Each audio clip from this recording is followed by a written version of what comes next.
ओम श्री सद्गुरु परमात्मने नमः। वशिष्ठ जी बोले, हे राम जी,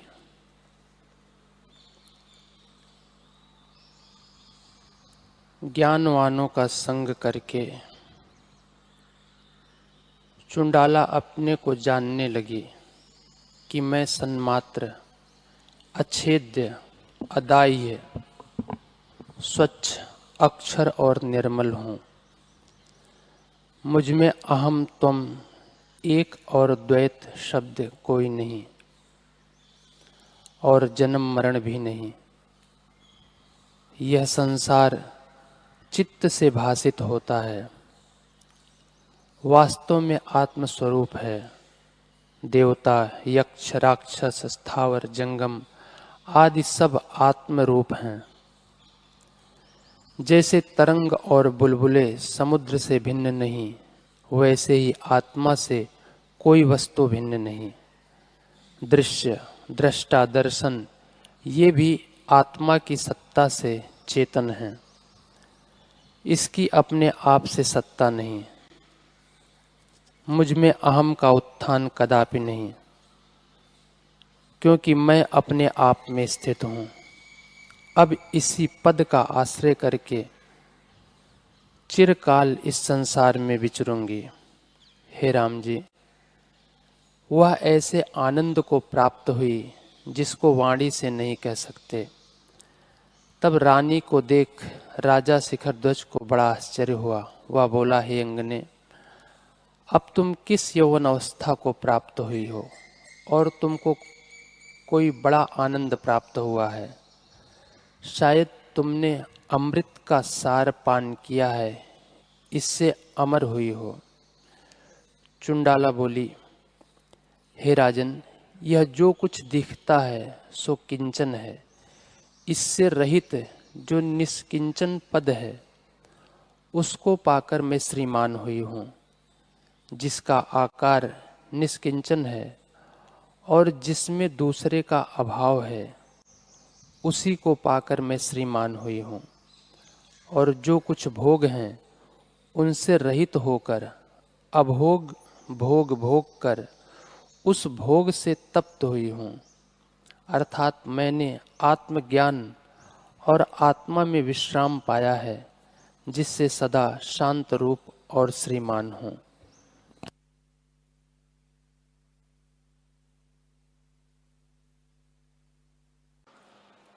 ओम श्री सद्गुरु परमात्मने नमः।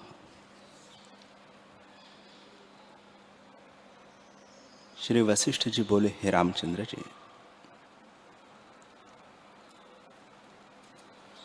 संसार रूपी वासना के जाल में जीव रूपी पक्षी फंसे हैं। जब वैराग्य रूपी चूहा इसको कतरे, तब जीव निर्बंध हो। जैसे मलिन जल निर्मल होता है, तैसे ही वैराग्य के वश से जीव का स्वभाव निर्मल हो जाता है।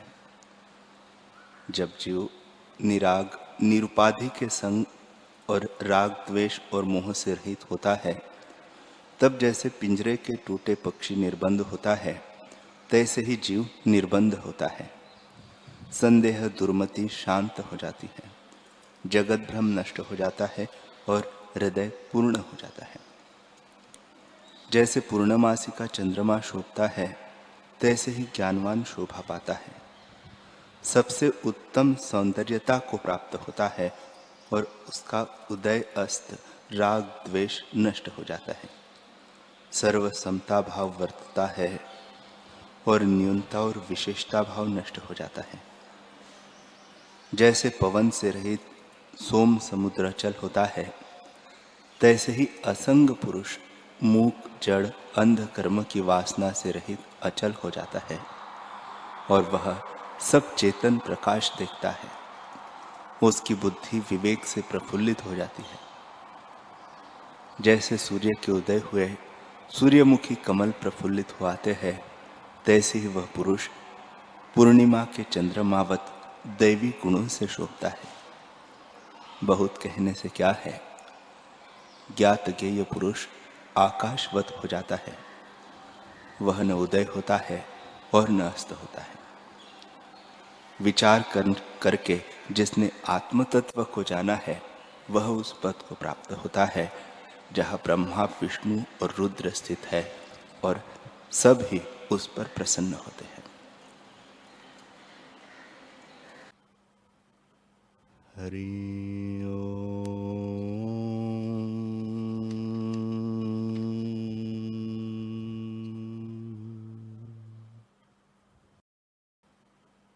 हरि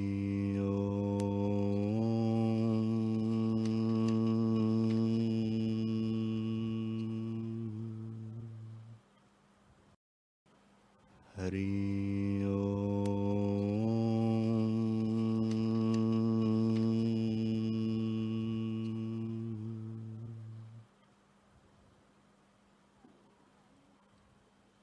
गुरुर्ब्रह्मा गुरुर्विष्णु गुरुर्देवो महेश्वरः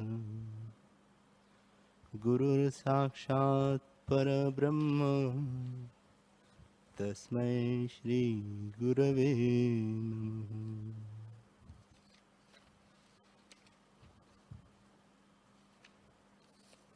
श्री योग वासिष्ठ महारामायण निर्वाण प्रकरण सर्ग 219।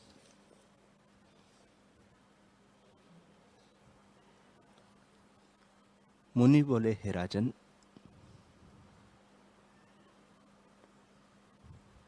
एक विद्याधरी और विद्याधर थे।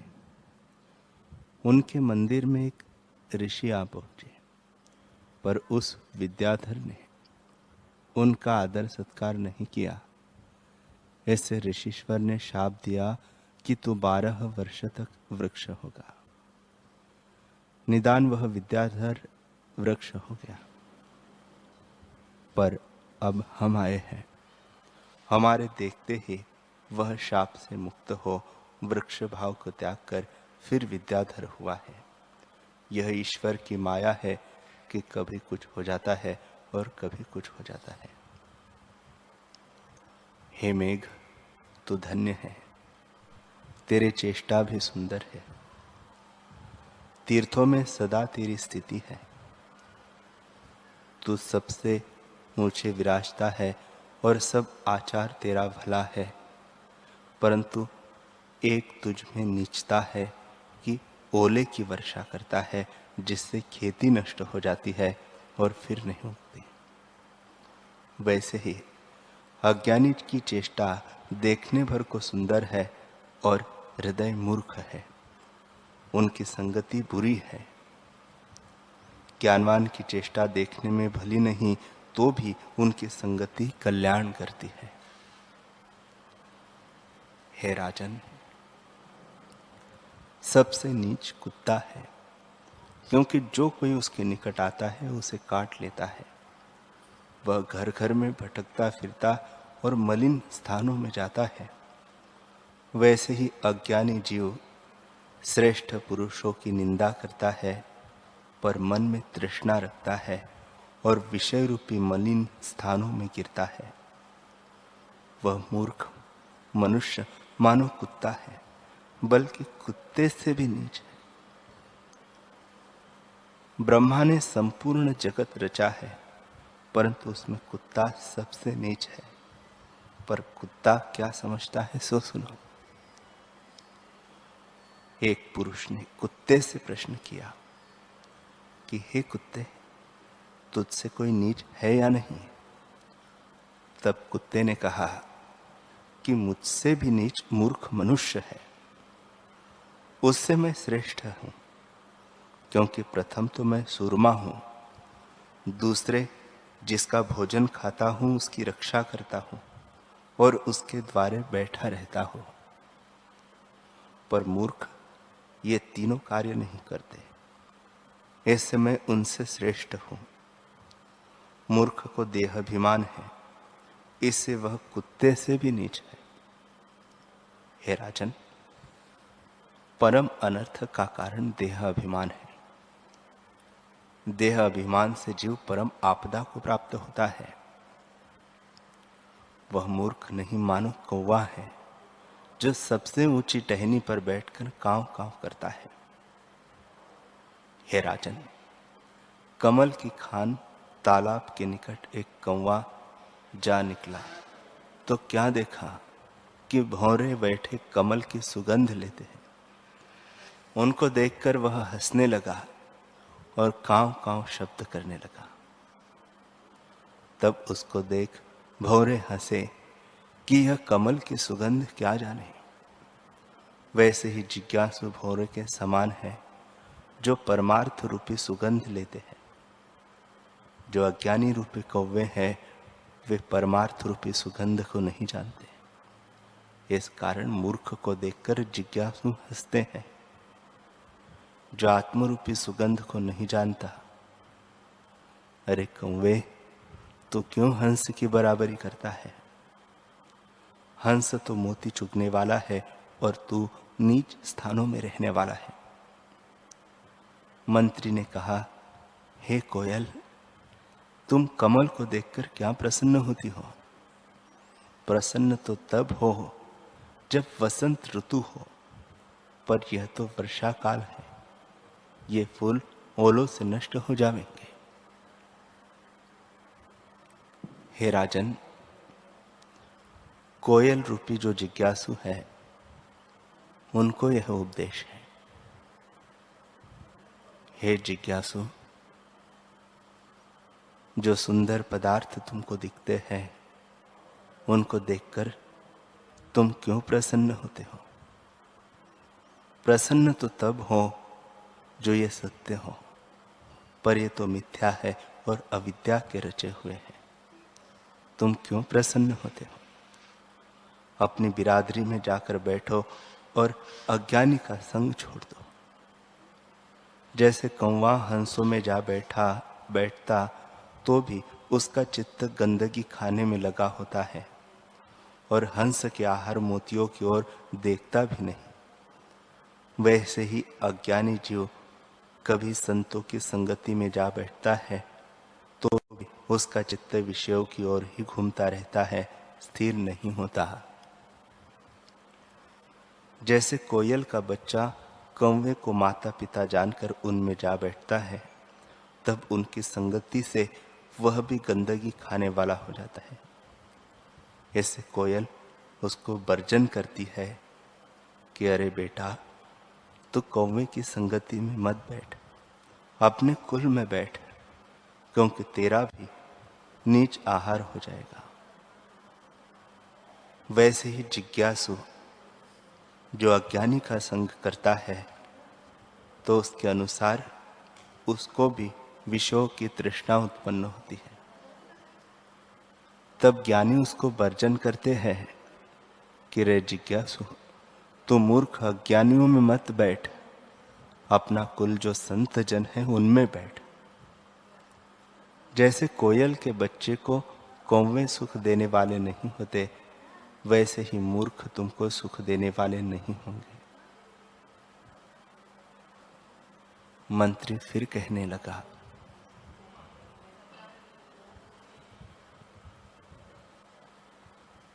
अरे चिल, तो क्यों हंस की बराबरी करती है? तू भी बहुत ऊंचे उड़ती है, परंतु तुझमें हंस का कोई गुण नहीं है। जब तू मांस को पृथ्वी पर देखती है तब वहां गिर पड़ती है, पर हंस नहीं गिरते। वैसे ही जो मूर्ख है वे संतों की तरह ऊंचे काम भी करते हैं, परंतु विषयों को देखकर गिरते हैं, पर संत नहीं गिरते। तो मूर्ख संतों की बराबरी कैसे करे? फिर मंत्री ने कहा, हे बगले, तू हंस की बराबरी क्या करता है? अपने पाखंड को छिपाकर तू अपने को हंस की नाई उज्जवल दिखाता है, पर जब मछली निकलती है तब तू खा लेता है। यही तुझ में अवगुण है। हंस मानस सरोवर के मोती चुगने वाले हैं और तू गड्ढे में से तृष्णा करके मछली खाने वाला है। तू क्यों अपने को हंस मानता है? वैसे ही अज्ञानी जीव विषयों की तृष्णा करते हैं और ज्ञानवान विवेक से तृप्त है, उनकी बराबरी अज्ञानी क्यों करते हैं? हे राजन, जो हंस है वे सदा अपनी महिमा में रहते हैं और अपना जो मोती का आहार है उसको करते हैं, दूसरे किसी पदार्थ का स्पर्श नहीं करते। जैसे चंद्रमुखी कमल चंद्रमा को देखकर शोभा पाते हैं, चंद्रमा बिना शोभा नहीं पाते, वैसे ही बुद्धि भी तब शोभा पाती है जब ज्ञान का उदय होता है। आत्मज्ञान के बिना बुद्धि शोभा नहीं पाती। बड़े बड़े सुगंध वाले वृक्षों का महात्म्य भौरे ही जानते हैं और जीव नहीं जानते। इतना कहे वशिष्ठ जी बोले, हे रामचंद्र जी, समुद्र के किनारे पर राजा विपश्चित से मंत्रियों ने ऐसे कहकर फिर कहा, हे राजन, अब पृथ्वी नगर के मंडलेश्वर स्थापित करो। हे रामचंद्र जी, जब मंत्री ने ऐसा कहा तब सब दिशाओं के मंडलेश्वर स्थापित किए गए। तब चारों राजा जो अपनी अपनी दिशा के समुद्र पर बैठे थे, उन्होंने अपने अपने मंत्री से कहा, हे साधो, अब हमने समुद्र पर्यंत दिग्विजय की है और हमारी जय हुई है। अब चैत्य जो दृश्य है उस दृश्य विभूति को देखो।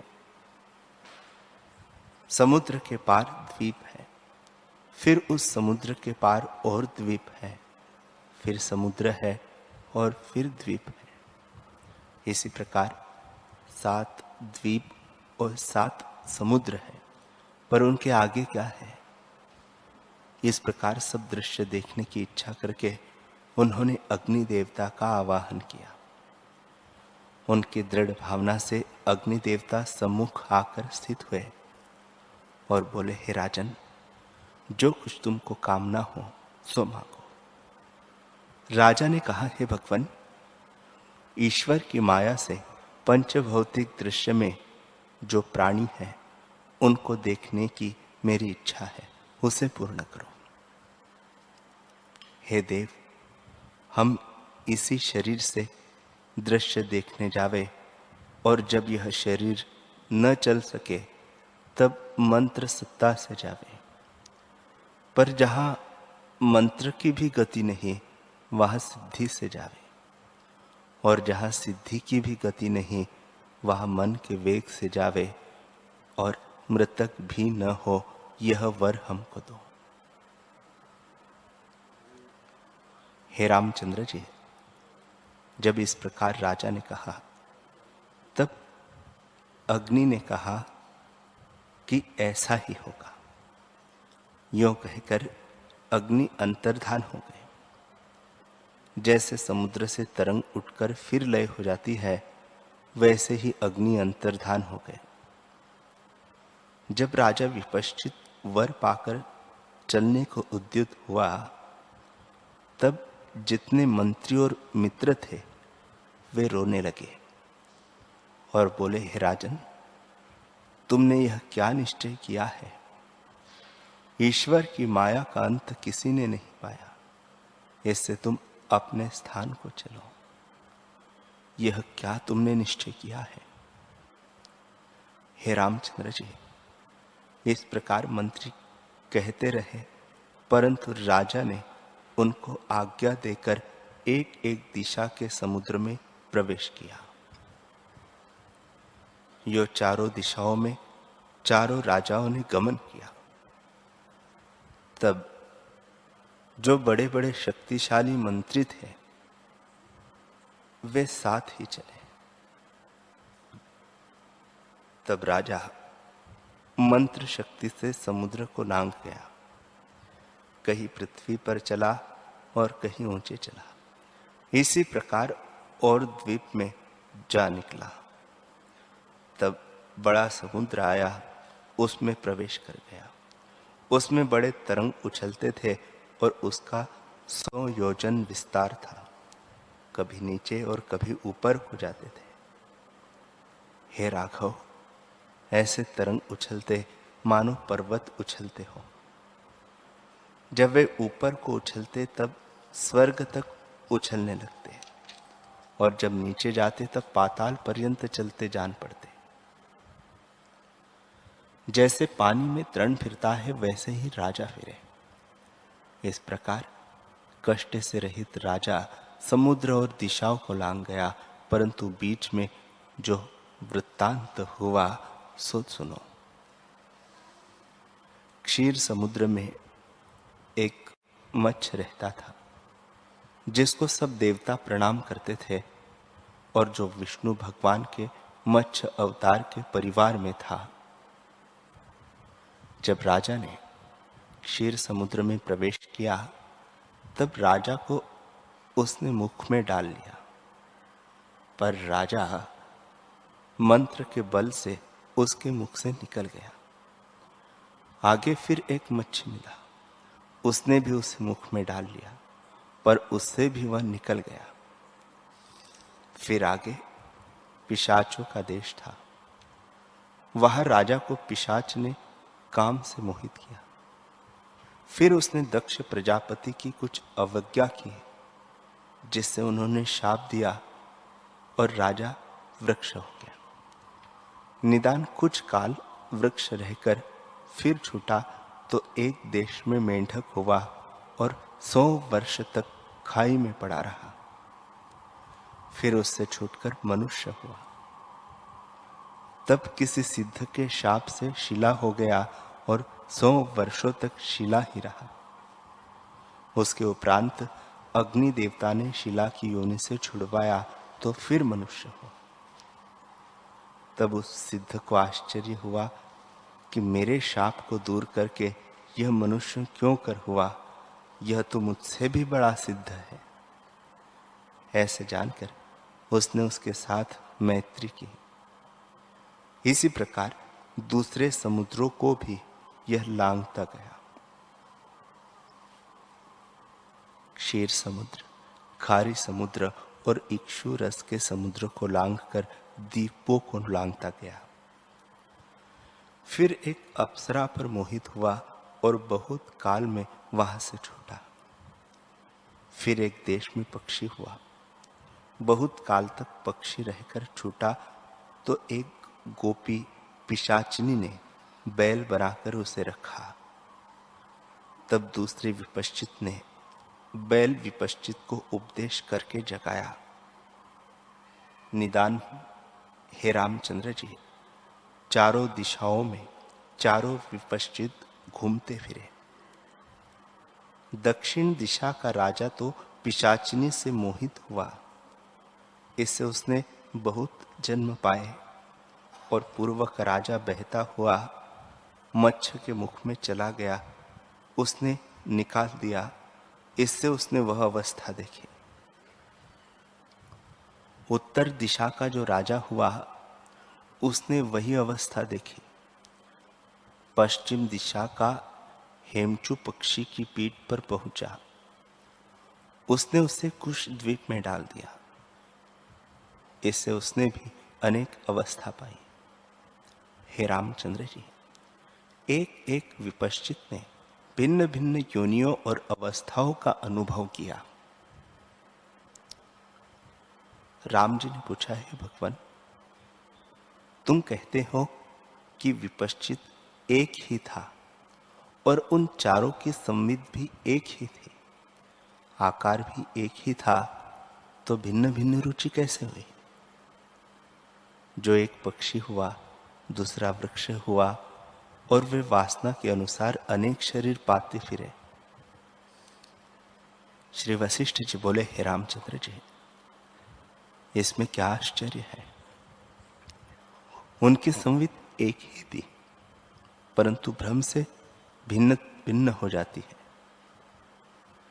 जैसे किसी पुरुष को स्वप्न होता है तो उसमें वह पशु पक्षी हो जाता है और भिन्न भिन्न रुचि भी हो जाती है, वैसे ही उसकी भी भिन्न भिन्न रुचि हो गई। जैसे देखो, कि शरीर तो एक ही होता है, पर उसमें नेत्र, श्रवण, नासिका, जिह्वा और त्वचा की रुचि भिन्न भिन्न होती है और इंद्रियां अपने अपने विषयों को ग्रहण करती है, सो एक ही शरीर में अनेकता भासित होती है। वैसे ही उनकी एक ही संवित थी, परंतु संकल्प भिन्न भिन्न हो गया था। इससे मन के फुरने से एक देह में अनेक भासित हुई। जैसे एक ही योगेश्वर इच्छा करके और शरीर धर लेता है और एक से अनेक हो जाता है। एक सहस्त्रबाहु अर्जुन था। वह किसी भुजा से युद्ध करता था, किसी भुजा से दान करता था और किसी एक से लेता देता था। इसी प्रकार सब भुजाओं से चेष्टा करता था। वे भी भिन्न भिन्न हुए। एक ही शरीर में भिन्न भिन्न चेष्टा होती है। जैसे विष्णु भगवान कहीं दैत्यों के साथ युद्ध और कहीं कर्म करते हैं, कहीं लीला करते हैं और कहीं शयन करते हैं, सो संवित तो एक ही है, परंतु चेष्टा भिन्न भिन्न होती है। वैसे ही उनकी संवित में अनेक रुचि हुई, तो इसमें क्या आश्चर्य है। हे रामचंद्र जी, इस प्रकार उन्होंने जन्म से जन्मांतर को अविद्याकृत संसार में देखा। राम जी ने पूछा, हे भगवान, वे तो बोधवान विपश्चित थे और बोधवान जन्म नहीं पाता, फिर उनका किस कारण जन्म हुआ और किस प्रकार जन्म हुआ? श्री वशिष्ठ जी बोले, हे रामचंद्र जी, वे विपश्चित बोधवान न थे, परंतु बोध के निकट धारणा अभ्यास वाले थे। जो वे ज्ञानवान होते तो दृश्य ब्रह्म देखने की इच्छा क्यों करते? इससे वे ज्ञानवान न थे, धारणा के अभ्यासी थे। अतः समुद्र को नांग गए और मच्छ के उदर से बलपूर्वक निकल आए। वह प्रसिद्ध योग शक्ति है। ज्ञान का लक्षण स्व संवेद्य है, पर संवेद्य नहीं। राजा विपश्चित ज्ञानवान न थे, इस कारण देश देशांतर में घूमते रहे और ज्ञान बिना अविद्याकृत संसार में जन्म मरण में भटकते रहे। राम जी ने पूछा, हे भगवान, ज्ञानवान योगीश्वरों को भूत भविष्य वर्तमान तीनों कालों का ज्ञान कैसे होता है? ज्ञानी योगी एक देश में स्थित हुआ सर्वत्र कर्मों को कैसे करता है, यह मुझसे कहिए। श्री वशिष्ठ जी बोले, हे रामचंद्र जी, अज्ञानी की बात यह मैंने तुमसे कही है। जितना जगत है सब चिदाकाश स्वरूप है। जिनको ऐसी सत्ता का ज्ञान हुआ है वे महापुरुष हैं। जैसे स्वप्न से कोई पुरुष जागे तो स्वप्न की सब सृष्टि उसे अपना ही स्वरूप लगती है और उसमें वह नहीं बंधता। हे रामचंद्र जी, यह सब नानात्व भासता है, सो नाना नहीं और अनाना भी नहीं, केवल आत्मसत्ता ज्यों की त्यों अपने आप में स्थित है। जैसे आकाश अपनी शून्यता में स्थित है, वैसे ही आत्मा अपने आप में स्थित है। ये तीनों काल भी ज्ञानवान को ब्रह्मरूप हो जाते हैं। सब जगत भी ब्रह्मरूप हो जाता है और उसका द्वैत भाव मिट जाता है। ऐसे ज्ञानवान को ज्ञानी ही जानता है और कोई नहीं जान सकता। जैसे अमृत को जो पीता है वही उसके स्वाद को जानता है और कोई नहीं जान सकता। हे रामचंद्र जी, ज्ञानी और अज्ञानी की चेष्टा तो तुल्य दिखती है, परंतु ज्ञानी का निश्चय कुछ और है और अज्ञानी का निश्चय और। जिसका हृदय शांत हुआ है वह ज्ञानवान है, और जिसका हृदय त्रिताप से जलता है वह अज्ञानी है, वह बंधा हुआ है। ज्ञानवान का शरीर चूर्ण हो अथवा उसे राज्य प्राप्त हो तो भी उसको राग द्वेष नहीं उपजता। वह सदा एक रस ज्यों का त्यों रहता है। वह जीवन मुक्त है, परंतु उसका यह लक्षण कोई नहीं जान सकता, वह आप ही जानता है। शरीर को दुख और सुख भी प्राप्त होता है, वह मरता और रुदन भी करता है, हंसता, लेता और देता भी है, और इस प्रकार की सब चेष्टा करता दिखता है, पर वह अपने निश्चय में न दुखी होता है न सुखी होता है, न देता है और न लेता है, सदा ज्यों का त्यों रहता है। हे राघव, व्यवहार तो उसका भी अज्ञानी की नाई ही दिखता है, परंतु हृदय से उसका यही निश्चय होता है। वह अद्भुत पद में स्थित रहता है, कभी उससे नहीं गिरता। उसका परम उदित रूप होता है। वह राग सहित भी दिखता है, पर हृदय से राग किसी में नहीं करता। क्रोध करता भी दिखता है, पर उसको क्रोध कभी नहीं होता। जैसे आकाश शुभ पदार्थों को धारण करता है और धुएं और बादल से ढका भी दिखता है, पर किसी का स्पर्श नहीं करता, वैसे ही ज्ञानवानों में सब क्रिया दिखती है, पर अपने निश्चय में उसे कोई स्पर्श नहीं करती। जैसे नट स्वांग ले आता है और चेष्टा करता दिखता है, पर हृदय से अपने नटत्व भाव में उसे निश्चय होता है, वैसे ही ज्ञानवान को भी सब क्रियाओं में अपने आत्मभाव का निश्चय होता है। जैसे जिसको स्वप्न आता है, वह यदि स्वप्न भी अपना पूर्वरूप स्मरण रखता है तो स्वप्न के पदार्थ में बरतता है, तो भी स्वप्न के सुख में अपने को सुखी और दुख में दुखी नहीं मानता। सब सृष्टि उसको अपना ही स्वरूप भासित होती है। वैसे ही ज्ञानवान को स्वरूप के निश्चय से सुख दुख का क्षोभ नहीं होता। जो ऐसे पुरुष हैं उनको दुख से कष्ट होता है। जैसे उनकी चेष्टा होती है वैसे ही सिद्धि होकर भासती है। हे रामचंद्र जी, यह जितनी सृष्टि है सब चित सत्ता में है। योगीश्वर पुरुष उसी में स्थित होकर जहां पहुंचना चाहते हैं वहां अंतवाहक से जा पहुंचते हैं। तीनों काल उनको विद्यमान होते हैं। साधन कुछ नहीं, परंतु ज्ञानी अवश्य किसी काम के लिए यत्न नहीं करते। जैसा प्राप्त होता है उसी में प्रसन्न रहते हैं।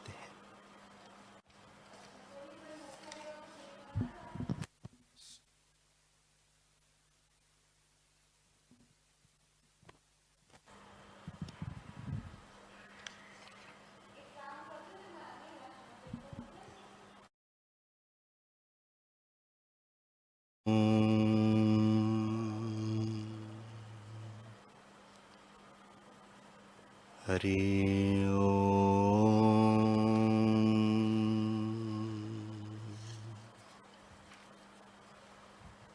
ओम सहनावतु सहनौ भुनक्तु सह वीर्यं करवावहै तेजस्विनावधीतमस्तु मा विद्विषावहै। ओम शांति शांति शांति। श्री सद्गुरुदेव भगवान की जय।